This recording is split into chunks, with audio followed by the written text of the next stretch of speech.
இரு தொகுதிகளில் வேட்புமனு தாக்கல் செய்த தவக தலைவர் விஜய், ஒரு தொகுதியில் 100 கோடி ரூபாய் சொத்து மதிப்பை குறைத்து காட்டியது முறைகேடானது என சென்னை உயர்நீதிமன்றம் தெரிவித்துள்ளது. தமிழக சட்டப்பேரவைத் தேர்தலில் தவக தலைவர் விஜய் சென்னை பெரம்பூர் மற்றும் திருச்சி கிழக்கு ஆகிய இரு தொகுதிகளில் போட்டியிடுகிறார். இரு தொகுதிகளிலும் விஜய் தாக்கல் செய்த வேட்புமனுக்களில் முன்னுக்கு பின் முரணான தகவல்கள் இடம்பெற்றுள்ளதாகவும், பெரம்பூர் தொகுதியில் தாக்கல் செய்த வேட்புமனுவில் சொத்து கணக்கை மறைத்துள்ளதாகவும் கூறி வியாசர்பாடியைச் சேர்ந்த பெரம்பூர் வாக்காளரான விக்னேஷ் என்பவர் சென்னை உயர்நீதிமன்றத்தில் மனு தாக்கல் செய்துள்ளார்.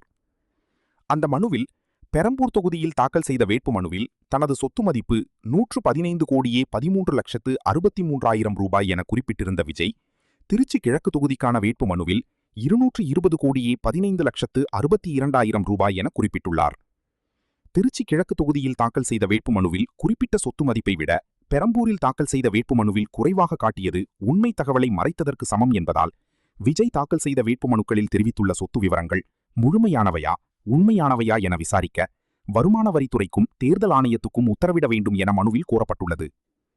இந்த வழக்கு தலைமை நீதிபதி எஸ்.ஜே. தர்மாதிகாரி மற்றும் நீதிபதி ஜி. அருள்முருகன் அடங்கிய அமர்வு முன் விசாரணைக்கு வந்தது. அப்போது இரு தொகுதிகளில் வேட்புமனு தாக்கல் செய்தவர் ஒரு தொகுதியில் 100 கோடி ரூபாய் வரை குறைத்து காட்டியது முறைகேடானது என நீதிபதிகள் தெரிவித்தனர்.